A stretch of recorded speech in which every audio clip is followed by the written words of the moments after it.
city down to the Conshohocken curve. Amanda, back to you. Thanks so much, Jason.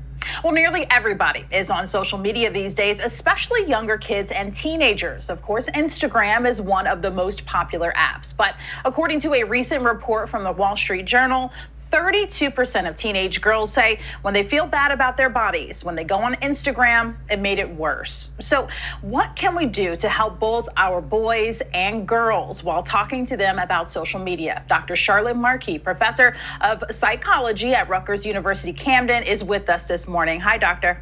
Hi, thanks for having me. Thanks for being here. So we know teens are online a lot, and this study is eye-opening about how it can impact that age group. You've done some research on this yourself, so tell us a little bit about your findings and its impact on kids. Well, we know that kids who are vulnerable in particular are going to sometimes experience negative consequences of being online in general and on social media in particular.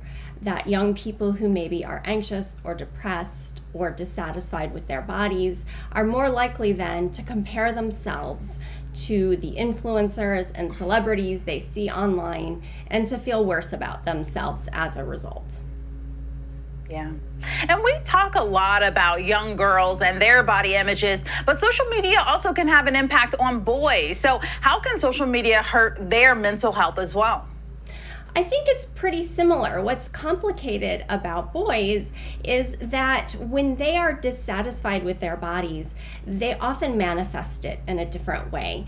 And so they are often going to the gym or working out with friends, trying to get healthy, quote unquote, get healthy. And so it's not always clear to their parents or people around them that this could be problematic because it just looks like health behavior, but it often is the manifestation of anxiety or dissatisfaction with their bodies or even eating disorders. That is very, very interesting. So what can parents do? Should we just keep kids off of these apps? You know, social media and the internet in general has been a lifeline for kids during the pandemic. Kids need to be connected with their peers and friends, and that hasn't always been possible these last few months. So I don't think we want to throw the baby out with the bathwater, so to speak.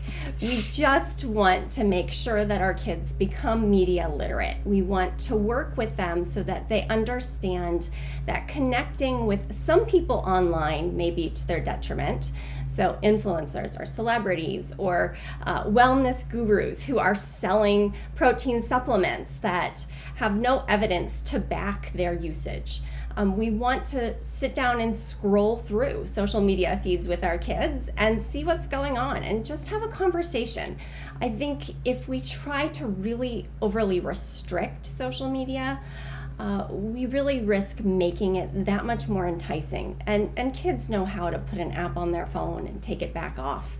It's not really something I think we can control 100%, but we definitely can help to mitigate any risk involved.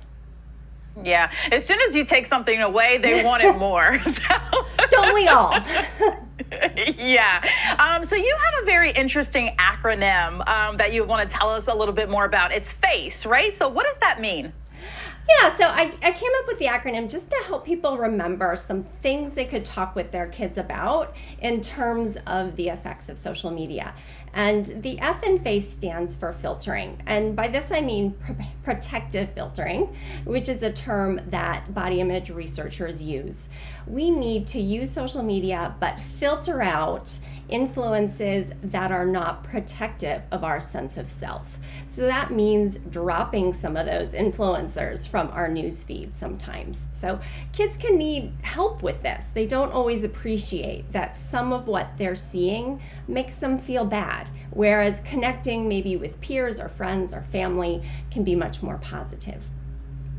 The A in FACE stands for avoiding. And by avoiding, I don't mean, again, restricting or just completely getting rid of social media, but setting some boundaries, whether that be in your household, you don't allow phones or social media during certain parts of the day, dinner, breakfast, before bed. Helping kids to regulate their use is important. And kids sometimes tell me they feel relieved almost, that they like those breaks, but they just can't always make themselves do it. C in FACE stands for careful of comparisons. We want our kids to understand that they shouldn't really be comparing themselves to a lot of what they see online. It's incredibly detrimental, or the phrase we sometimes use is compare and despair. And what we're comparing ourselves with all too often are celebrities that have entire teams making them look amazing and suggesting that they have perfect lives, and it's really artificial. Which brings me to E, evaluate. We really need to teach our kids to evaluate what they're seeing and appreciate that very often something is being sold, right? It's not just about presenting an image, but it's also sometimes about presenting a product. Well, that is quite wonderful. Thank you so much. FACE, I have to remember that. Even as an adult, that's really important. Where can folks go if they want to connect with you on social media, or if they just want more information? Yeah, you can look up my books, which are meant for both girls, and we have one coming out for boys very soon. So the bodyimagebookforgirls.com and the bodyimagebookforboys.com as well. Because as we said, these issues affect both girls and boys.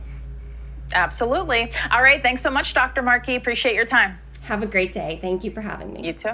You got it.